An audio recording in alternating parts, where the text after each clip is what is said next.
professor Eduardo Maciel.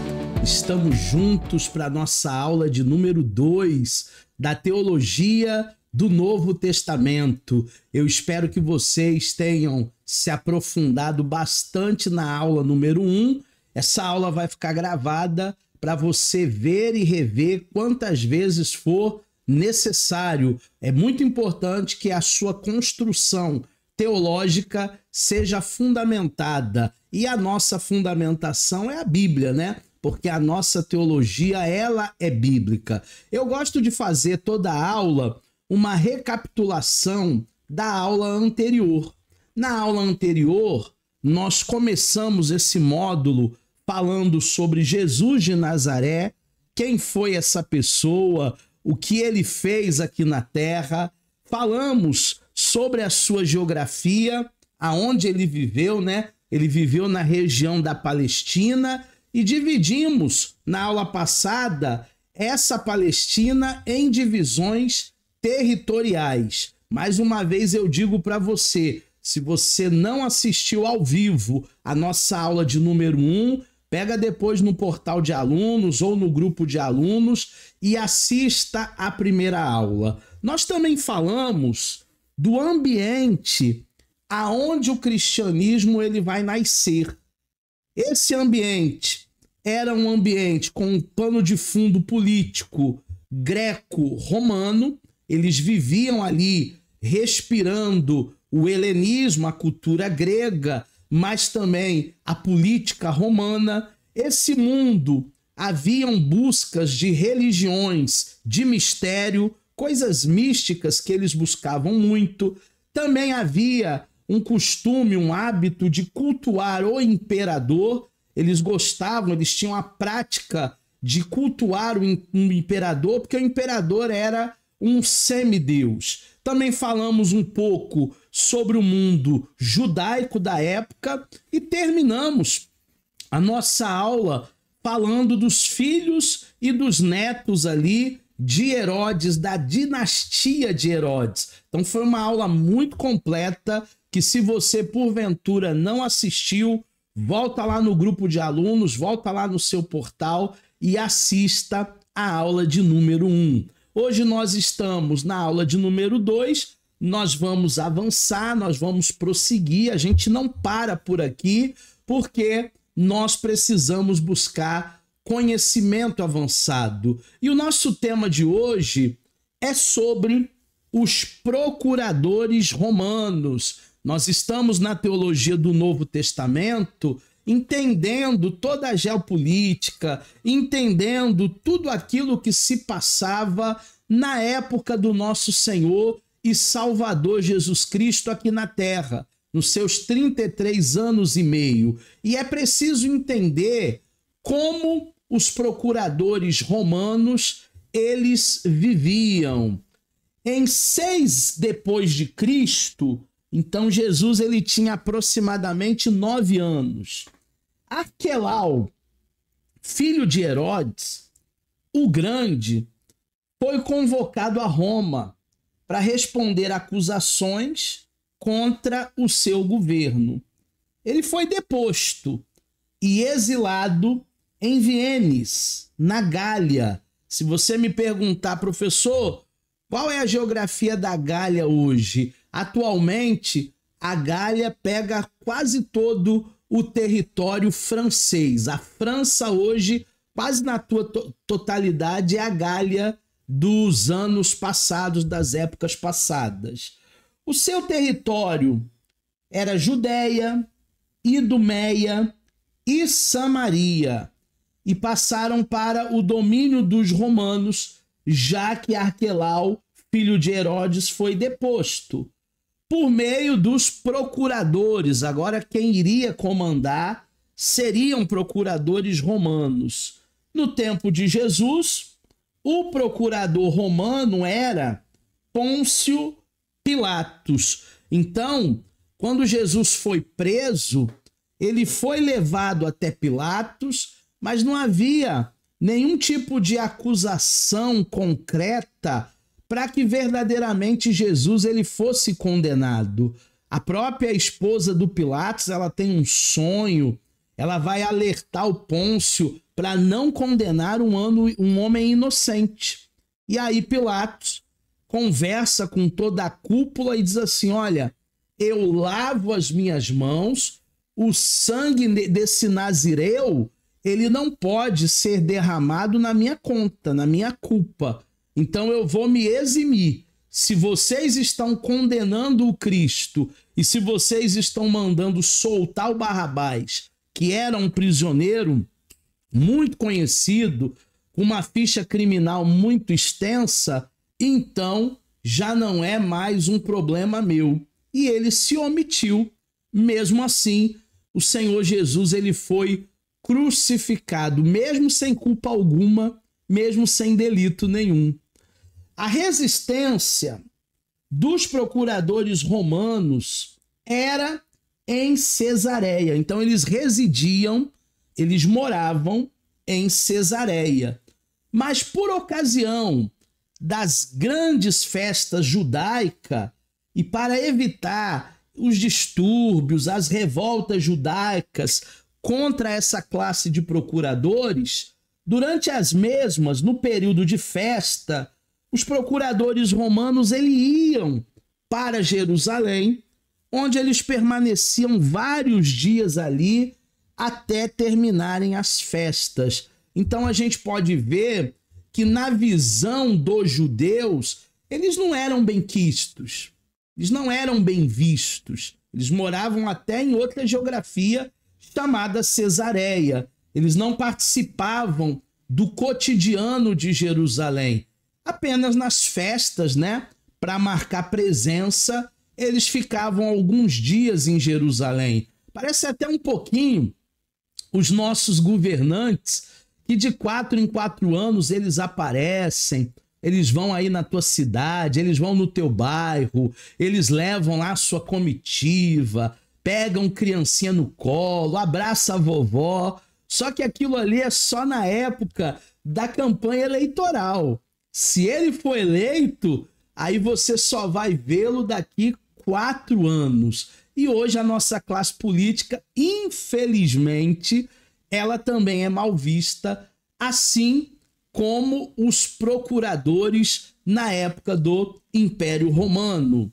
O governo dos procuradores foi interrompido em 41 depois de Cristo até 44. Foram mais ou menos ali 3 anos. Durante o reinado de Agripa I, que nós vimos na aula passada, que era um dos filhos de Herodes. E terminou com a explosão da revolta judaica em 66. Então, os procuradores ainda voltam de 44 até 66, mas com a revolta, aí já não se sustentava mais essa procuradoria. As consequências tiveram o seu fim trágico. No ano de 70 depois de Cristo, nesse mesmo ano, Tito marchou com as tropas da Cesareia contra Jerusalém. E no dia 9 de agosto de 70, o Templo de Jerusalém foi tomado e foi incendiado nessa revolta. Professor, o que sobrou do Templo de Jerusalém a partir de 9 de agosto de 70? Somente ruínas.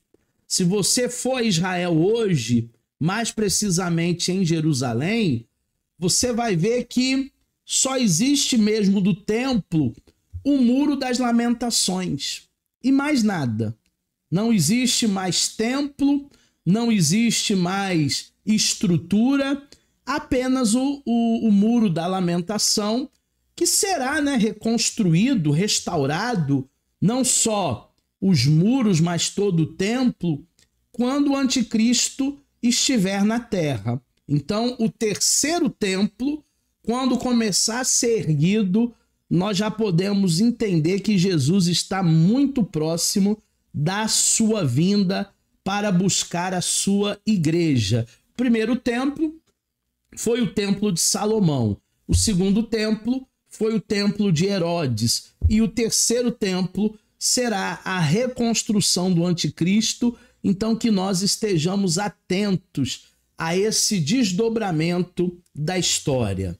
No meio da mencionada derrota, alguns judeus resistiam e se refugiavam em chamadas fortalezas, pois estas ainda não foram tomadas pelos romanos. Então eles se escondiam ali. Eram as fortalezas de Herodium, de Maquerone e de Massada.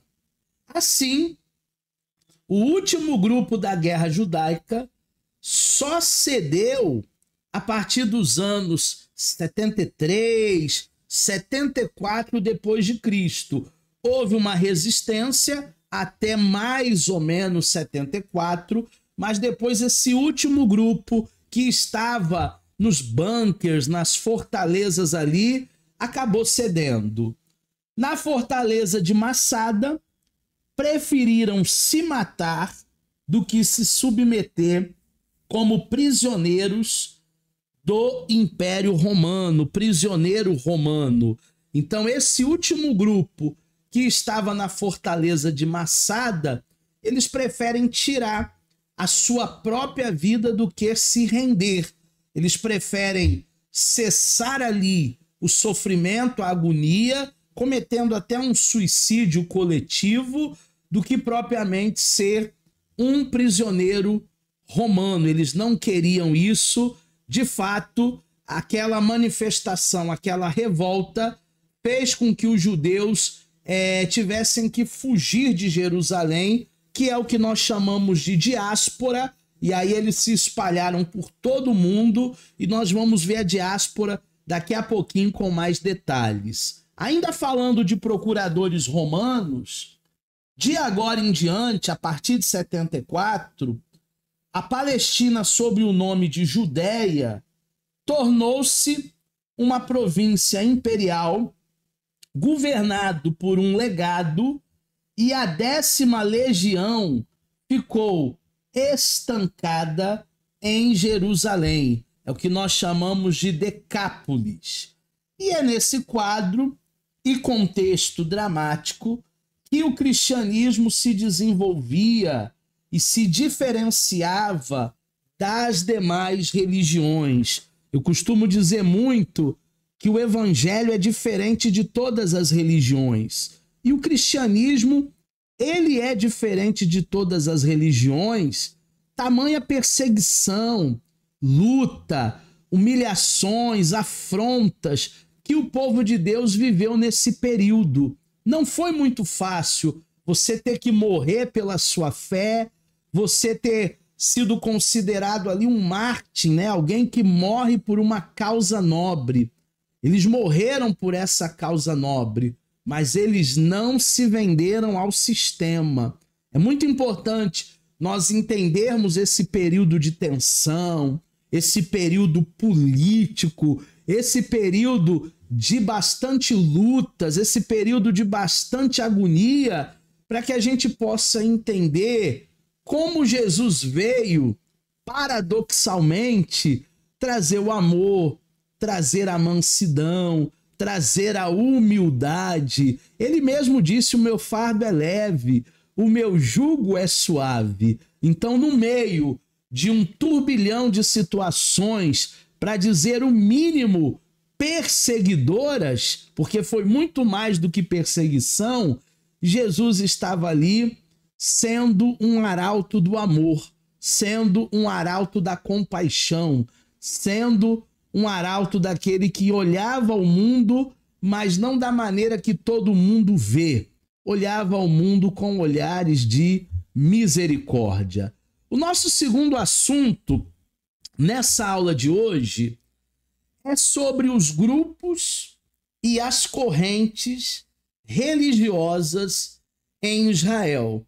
Na época de Jesus, houveram vários grupos, várias correntes, vários partidos políticos, vários clãs, se é que podemos dizer assim, né? Várias tribos, entre muitas aspas, e nós vamos ver alguns dessas tribos, desses partidos políticos, desses grupos, dessas correntes, no tempo do nosso Senhor. No tempo de Jesus, no tempo em que Jesus nasceu e em que o cristianismo surgiu, a terra de Israel ela estava marcada pelas ações de vários grupos, várias organizações, vários grupos organizados, uns com grande poder no meio dos romanos, outros com forte penetração popular. Porque uma coisa é você ter influência política, outra coisa é você ter penetração popular, é você mexer com a opinião pública. Então havia nesse período esses dois tipos de grupos aí. Uns que eram totalmente flertados com o sistema, alguns que estavam ali lado a lado com o Estado, com os procuradores romanos, e outros que estavam ali mais à margem do lado da opinião pública. O primeiro grupo é o que nós chamamos de saduceus. Esse grupo foi um grupo muito conhecido. Eles formavam um partido aristocrata, então de sangue azul, né, de muita influência, tanto sacerdotal, religiosa, como também leiga. Os sacerdotes pertencentes a esse grupo julgavam-se descendentes de Zadok, e é por isso que eram chamados de saduceus. Nós sabemos que Zadok era o sacerdote que vivera no tempo de Davi e também no tempo de Salomão. Então daí eles herdam, né, a palavra saduceus, que a raiz vem lá de Zadok, que foi um contemporâneo de Davi, foi um contemporâneo de Salomão, e esse grupo na época de Jesus era um grupo de aristocratas, era um grupo de políticos, era um grupo de gente bem elitizada, né, na sociedade judaica. Saduceus formavam um partido político centrado em Jerusalém, e no templo havia ali uma veia religiosa. Os sumos sacerdotes eram escolhidos dentre eles. Para ser sumo sacerdote, precisava ser saduceu. Eles seguiram a Torá de Moisés, a lei de Moisés, que para nós é o Pentateuco, com rigor. Portanto, eles não acreditavam na ressurreição. Existe um assunto muito delicado entre os saduceus, que é justamente a ressurreição de mortos. Eles não acreditavam que um morto poderia ressuscitar. Por isso que quando os saduceus fazem uma pegadinha para Jesus sobre uma mulher que se casou várias vezes aqui na terra e ela morre, lá no céu ela vai ter que voltar para o primeiro marido, ou ela fica com o segundo marido ou o terceiro marido? E aí Jesus responde justamente aquilo que eles não acreditam, né? Na ressurreição, nós seremos como anjos, não dados a casamento, assexuados. Então Jesus ele mata 2 coelhos numa cajadada só, porque eles não acreditavam nem em anjo e muito menos em ressurreição. Mas Jesus ele fala especificamente para os saduceus ali sobre a ressurreição, sobre os anjos, justamente para desconstruir o que eles acreditavam. Os saduceus, eles estavam por detrás do processo que culminará com a morte de Jesus. Acabou culminando as tramas ali dos saduceus. As referências dos evangelhos aos chefes dos sacerdotes e também dos anciãos de Jerusalém são provavelmente alusões aos saduceus. O partido político dos saduceus desapareceu depois do ano 70, depois da revolta dos judeus com a destruição de Jerusalém. Então eles tiveram ali uma influência religiosa até o ano 70, mas a partir do ano 70 já não havia mais templo, o templo tinha sido destruído, Jerusalém também estava em ruínas, e a partir desse momento, esse partido político vai se desintegrar, ok? Vamos agora falar um pouco mais sobre esses grupos, e o segundo grupo são os herodianos. Os herodianos, eles estão citados em Marcos, capítulo 3, versículo 16, versículo 12, versículo 13. Os herodianos formavam um grupo de funcionários e assessores de Herodes, lá da Galileia, a região ao norte de Israel, aonde viveu Jesus. Então, quem são os herodianos? Os funcionários públicos, os funcionários de Herodes. Por isso esse nome. São assessores, são funcionários, são pessoas do staff, são pessoas que estão do lado ali para dar todo o apoio, para dar toda a assessoria que Herodes e a sua família, a sua dinastia precisava. Os herodianos eram, então, funcionários de Herodes, né? Assessores de Herodes. Seria hoje as pessoas que trabalham no funcionalismo público. O terceiro grupo é mais famoso, são os fariseus. Jesus, ele citou muito, mas muito mesmo, os fariseus. Os fariseus, eles formavam um grupo muito numeroso, tinha muita gente que era fariseu.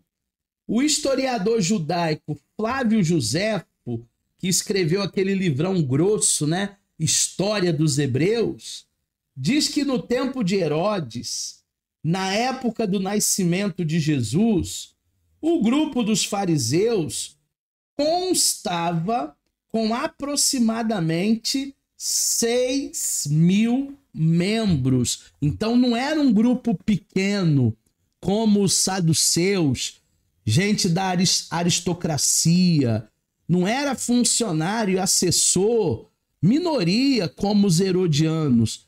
Era um grupo de massa. No tempo de Jesus, haviam aproximadamente 6.000 fariseus. É muito fariseu por metro quadrado.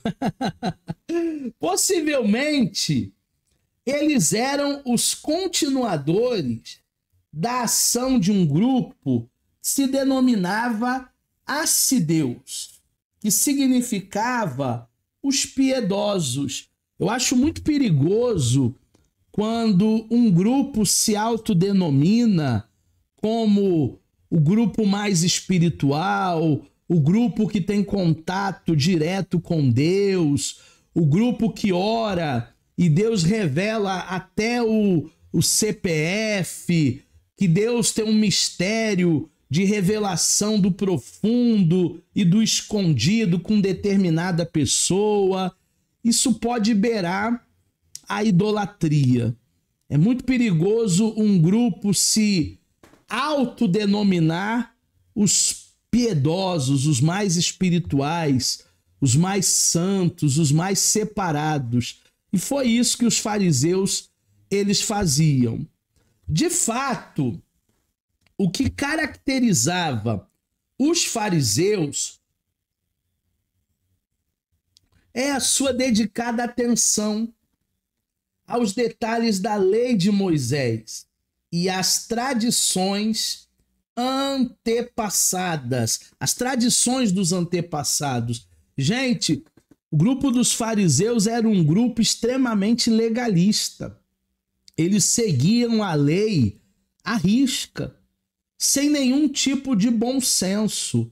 Bom senso é uma coisa que os fariseus eles não tinham.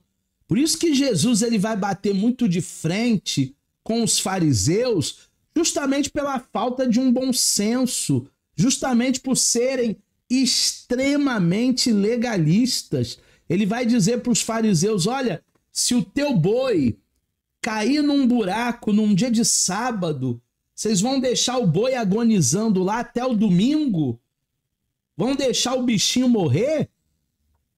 Porque se vocês não têm coragem de deixar um bicho morrer no dia de sábado, como é que eu não posso ajudar, curar, libertar pessoas que estão presas aí pelo poder do mal? Então Jesus curava no sábado e os fariseus, sem nenhum bom senso, legalistas ao extremo, queriam confrontar Jesus, dizendo que ele estava quebrando a lei de Moisés.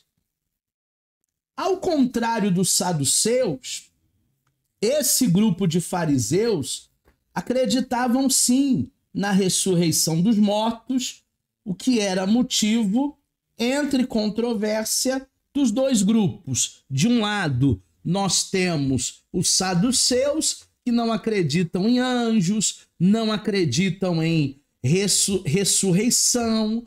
Do outro lado, nós temos os fariseus, como diz Atos 23:8, controvérsia contra os saduceus, porque o fariseu ele acreditava sim, existe vida após a morte, existe ressurreição, existe anjo. Eles estavam ali debruçados na lei de Moisés. E se a lei de Moisés dizia olho por olho e dente por dente, é assim que eles interpretavam, é assim que eles entendiam.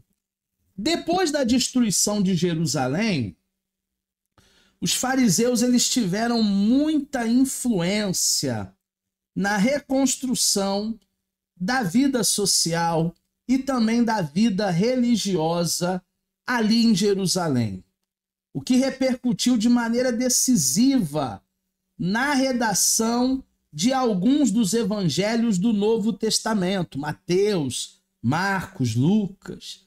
Os fariseus recebiam esse nome, que significava perushim, ou seja, separados, santos, porque a sua origem vinha desde a família dos Macabeus, que enfrentou o domínio grego.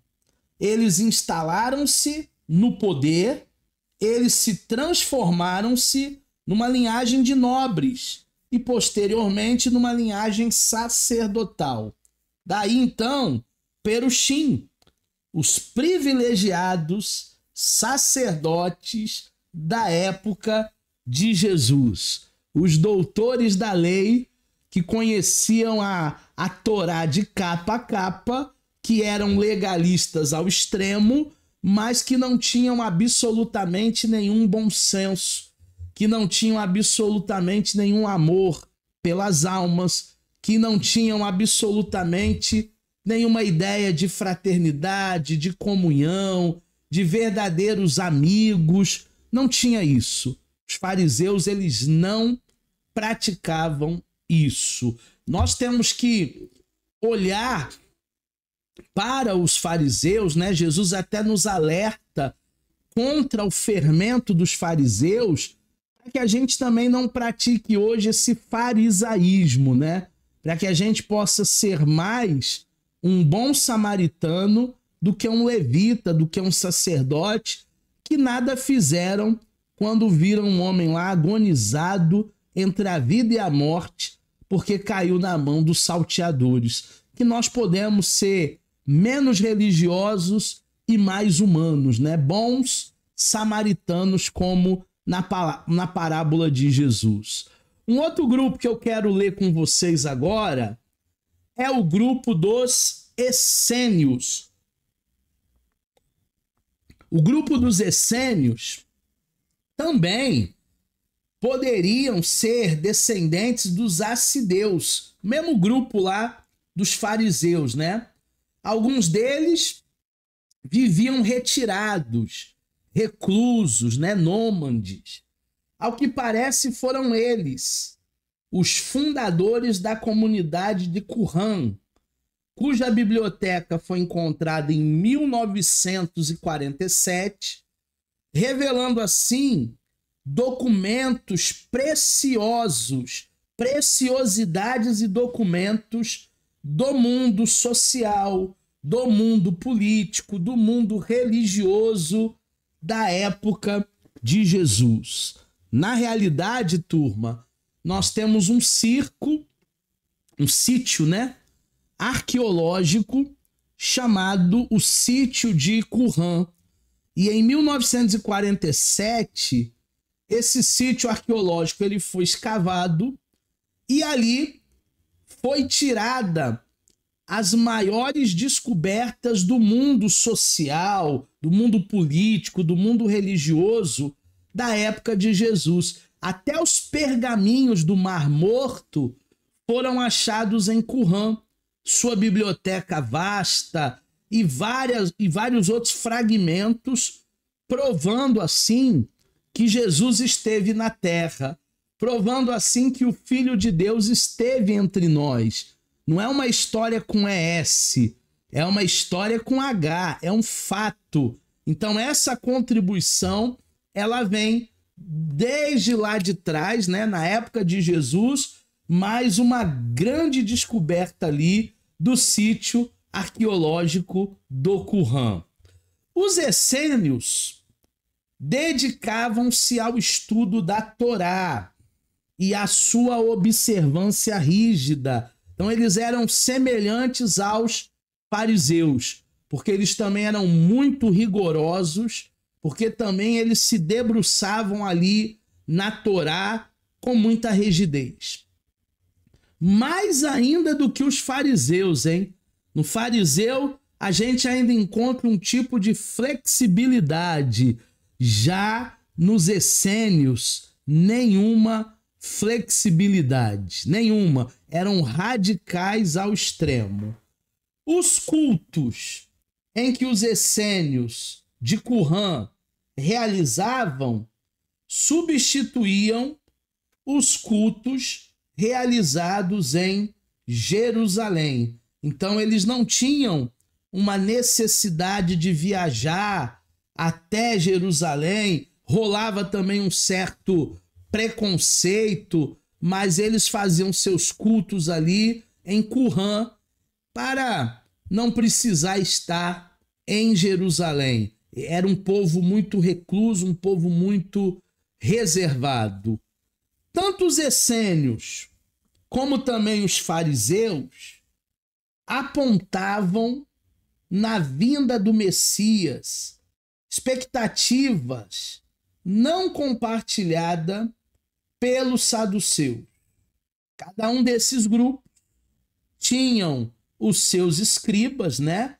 Que eram mestres, que eram conhecedores das escrituras, capazes não somente de copiar a Sagrada Escritura, mas ainda explicar, como se fosse a Tanakh, essas escrituras. Então, cada grupo tinha seu escriba.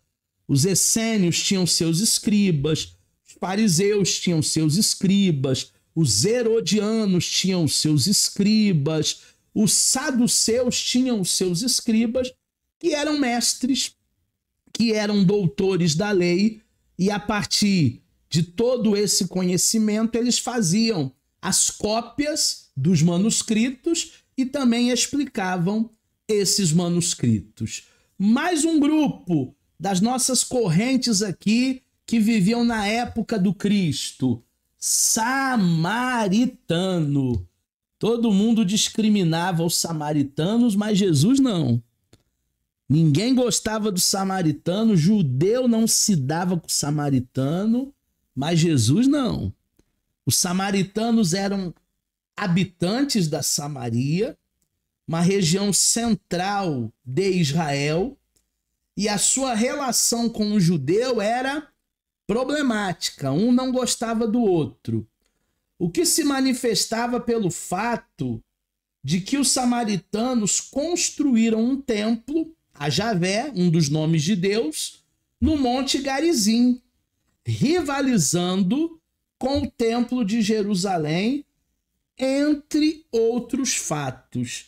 Professor, quem são os samaritanos? Os samaritanos são uma mistura de povos. Quando, no cativeiro babilônico, lá atrás, os judeus foram levados cativos para a Babilônia, alguns chegaram lá na Babilônia, ficaram décadas, né?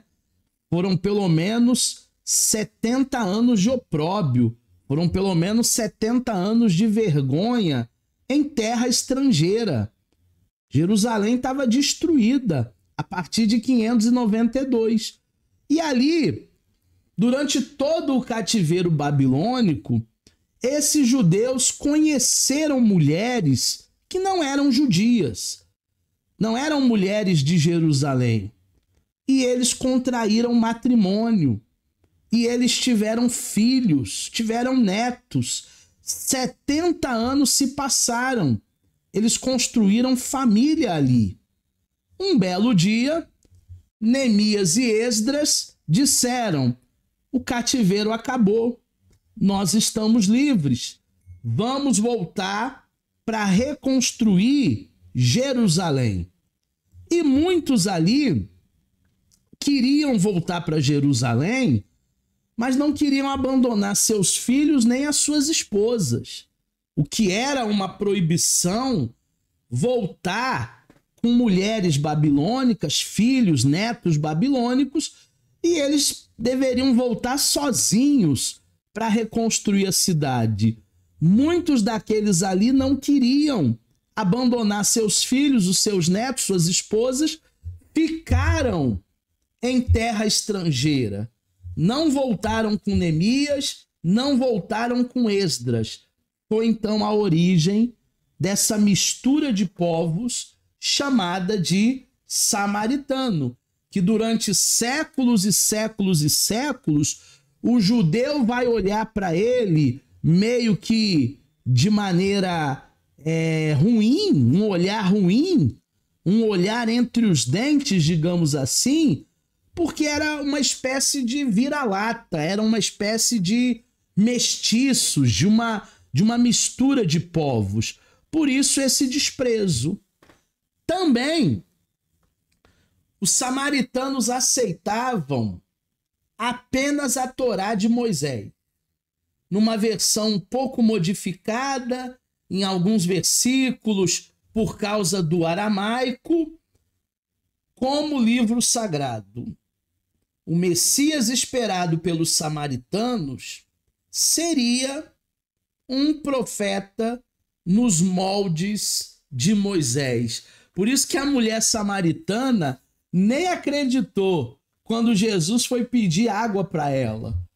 Porque Jesus pede água para uma mulher samaritana, ela logo estranha. Como é que o Senhor, sendo judeu, pede água para mim que sou mulher samaritana? O judeu não fala com o samaritano, o judeu despreza samaritano. Que história é essa? E aí Jesus disse: olha, se a senhora soubesse quem está te pedindo água, a senhora daria essa água aqui do poço, né, H2O, e ele te daria a água da vida. E ela disse: ah, então me dá essa água para eu não precisar mais voltar aqui buscar, porque eu sou uma mulher que só venho aqui meio-dia.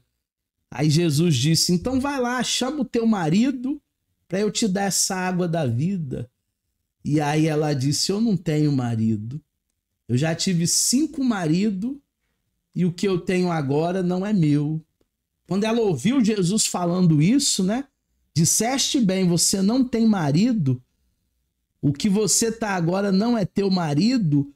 Ela viu que Jesus era um profeta, um homem de Deus. Ela viu que Jesus era como Moisés. E ela foi a primeira missionária, tá? A primeira missionária de Jesus foi uma mulher samaritana desprezada pela comunidade da época. Por isso que eu amo o Evangelho de Lucas, porque Lucas dá voz a todas as pessoas que não tinham voz na comunidade judaica. Lucas vai dar voz a meninos, crianças, leprosos, mulheres, samaritanos. Lucas ele vai colocar todos dentro da humanidade do mestre. Os grupos que nós acabamos de citar, fariseus, saduceus, essênios, herodianos, samaritano, pertenciam à sociedade judaica antes da guerra. A guerra dos judeus contra os romanos, que culminou lá no ano 70, com a destruição do templo. Depois dela, quase todos esses grupos desapareceram, com exceção dos fariseus. Os fariseus se mantiveram por mais tempo. Eu acho que até hoje os fariseus estão por aí. Porque fariseu, para nós hoje, dá uma ideia de hipócrita, né? Faça o que eu digo, mas não faça o que eu faço. Essa hipocrisia farisaica diz para mim que o grupo de fariseu continua até hoje, até os nossos dias atuais. Depois dela, quase todos os grupos desapareceram, com exceção dos fariseus. Jesus ele viveu e o cristianismo nasceu antes da guerra dos judeus. Jesus nasceu antes da guerra. Jesus morreu em 33 no máximo. Contudo, os evangelhos são escritos após a guerra. A exceção, talvez, seja o evangelho de Marcos. Provavelmente, Marcos ele foi escrito num período antes da guerra. Mas todos os outros evangelhos, Mateus, Lucas e João, foram escritos aí ou num período de guerra ou num período pós-guerra, tá? Quando nós lemos os evangelhos, não é produto de uma escrita simultânea. Jesus foi ali, transformou a água em vinho. O evangelista já relatou aqui, já escreveu, já mandou pela internet, já publicou. Não. É um trabalho de anos e anos e anos de escrita que vai ser publicada ali por volta dos anos 70, com exceção do Evangelho de Marcos. Vamos falar de um tema agora muito importante, que é a diáspora. O que são, professor Eduardo Maciel, as diásporas? As diásporas é justamente aquele período que eu citei um pouquinho antes da nossa aula começar, né? Pouquinho antes da gente abrir os nossos trabalhos aqui na aula, que foi aquela dispersão do povo judaico, povo judeu, por causa das guerras durante todo o globo. Por isso que eu coloquei aqui essa figura de um mapa com várias pessoas espalhadas no mundo. Justamente foram as diásporas. O povo judeu se espalhou pelo mundo todo. Até no Brasil hoje existem judeus. É importante ainda considerar nessa apresentação histórica do contexto no qual nasceu o nosso Senhor Jesus Cristo e também o cristianismo, que haviam mais judeus espalhados pelas cidades e regiões do Império Romano do que na terra de Israel. Eles viviam a diáspora, ou seja, por causa da perseguição, eles viviam essa dispersão. Então, diáspora é justamente isso, tá? Diáspora é essa dispersão pelo mundo todo. No Império Romano haviam mais judeus espalhados do que judeus na cidade de Davi, do que judeus em Jerusalém, do que judeus na Palestina Tamanha era a tensão, tamanha era a perseguição, tamanho eram as tensões e os problemas ali que os judeus viviam. Esse grupo de judeus da diáspora estavam em contato com outros grupos, com outras culturas, particularmente a cultura grega. Eu falei bastante na primeira aula sobre helenismo, sobre influência, estética, Olimpíada, teatro, tudo vem da Grécia, né? Para os judeus, a diáspora, para os judeus da diáspora, a expectativa pela vinda de um Messias era menor. Eles já ficavam desacreditados. Será que Jesus vai vir mesmo? Eu já estou ouvindo que Jesus vai voltar desde quando eu era pequenininho, lá em Barbacena. Eu estou ouvindo há anos e anos e anos que Jesus vai voltar. Não deve voltar mais não, já perdi minhas esperanças, já perdi a minha fé.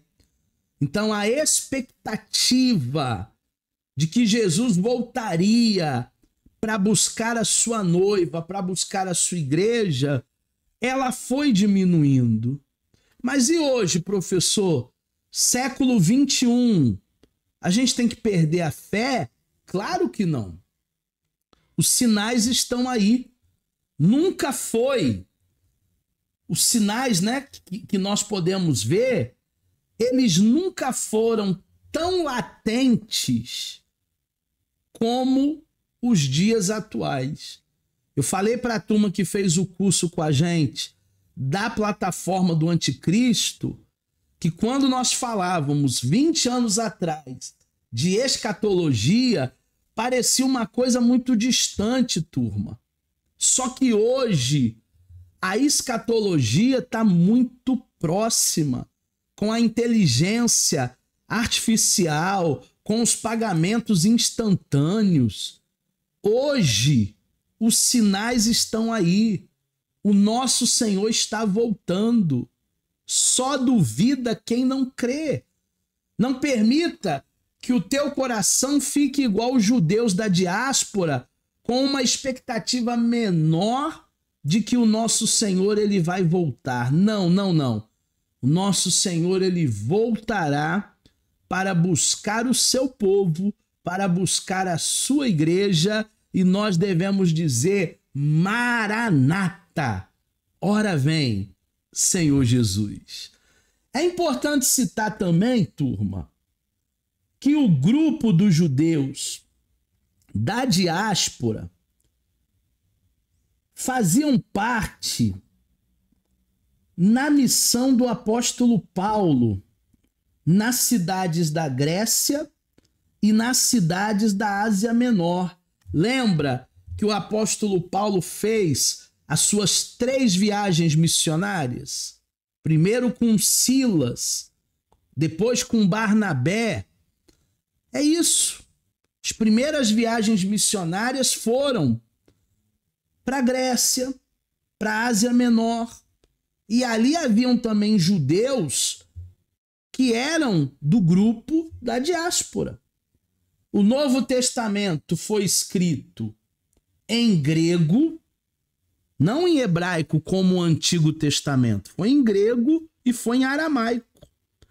E o livro de Apocalipse cita as comunidades cristãs localizadas nessa região, das quais alguns judeus da dispersão faziam parte. Apocalipse vai falar de pelo menos 7 igrejas: Filadélfia, Tiatira, Sardes, Esmírnia. E ali em todas as igrejas, em todas as geografias, haviam judeus provenientes da diáspora. Gente que estava desbravando o mundo, gente que estava indo para muitos lugares ali, fugindo, né, de uma perseguição ferrenha e buscando uma vida melhor. Era quase que um êxodo religioso, né? Vamos sair daqui porque aqui está insustentável e vamos para uma outra região aonde a gente tenha um pouco mais de qualidade de vida. De fato, tomar contatos com grupos judeus existentes fora e dentro de Israel foi fundamental para a compreensão de detalhes fundamentais do texto no Novo Testamento. Se a gente for ver a diáspora, ela tem a permissão de Deus, porque a gente não teria um panorama tão completo da geopolítica do mundo, dos usos, dos costumes, da cultura fora da Palestina, fora de Jerusalém, se não fosse esses judeus que se espalharam pelo mundo. Então é sim permissão de Deus. É do interior do judaísmo que, por vários e complicados processos, o cristianismo surgirá e se desenvolverá dentro de comunidades concretas, feita, na maioria das vezes, de gente pobre, de gente marginalizada. Essa semana eu vi algo na internet que eu até fiquei meio escandalizado. Eu pensei comigo, né? Quando eu achava que já vi tudo, tem sempre uma coisa nova que a gente nunca viu. O que eu vi na internet essa semana? Um pastor de uma determinada igreja dizendo no meio da pregação, no meio do culto, que ele detesta pobre, que ele odeia pobre, que todo mundo na igreja dele tem que ser rico. Ele tem aversão a pobre. Ele tem alergia de pobre. E isso me escandalizou um pouco, porque quando nós vemos o evangelho de Jesus, Jesus ele vem trazer o evangelho da cruz para gente marginalizada, gente que era escória da sociedade, pessoas desgarradas como ovelhas que não têm pastor, samaritano que era considerado vira-lata, mulheres que não tinham voz na sociedade patriarcal judaica, crianças. Para o judeu, falar com criança é a mesma coisa que falar com um cachorro. Não tem nada para te ensinar. Jesus ele veio para os leprosos, para os pobres de espírito. Ele veio evangelizar os pobres. Ele veio dar a sua vida para resgate de muitos. E nós estamos nesse mundo, se é que somos cristãos, né? Pequenos cristos, estamos aqui para parecer com o nosso mestre. Eu acho que a fala desse pregador foi muito equivocada, porque pastor, de verdade, ele tem cheiro de ovelha. Não é cheiro de azarro, não, de tchu-en-tchu, de perfume francês importado. É cheiro de ovelha. E ovelha, quem é da área rural, né, já sabe. Ovelha não cheira muito bem. Mas nós fomos enviados para pastorear, para estar no meio de um povo marginalizado, pobre, doente, para levarmos o evangelho da salvação. Um evangelho que cura, um evangelho que sara, um evangelho que transforma, um evangelho que redime, um evangelho que santifica. Esse é o evangelho da parte de Deus e esta é a nossa aula de número 2 de teologia do Novo Testamento. Na próxima aula, a gente vai falar de documentos históricos da época de Jesus. Não saia daí, porque a próxima aula será uma aula muito boa a aula de número 3. Eu espero vocês. Aqui estão as minhas redes sociais. Se você tiver qualquer dúvida sobre a aula de hoje, você pode me acionar ou no direct do Instagram, ou no YouTube, lá no comentário, ou então no Facebook, ou ainda no LinkedIn, ou tem o meu e-mail aí, eduardo@fastef.com.br. Você pode entrar em contato comigo e eu vou tirar todas as suas dúvidas. Um forte abraço, a gente se vê na próxima aula.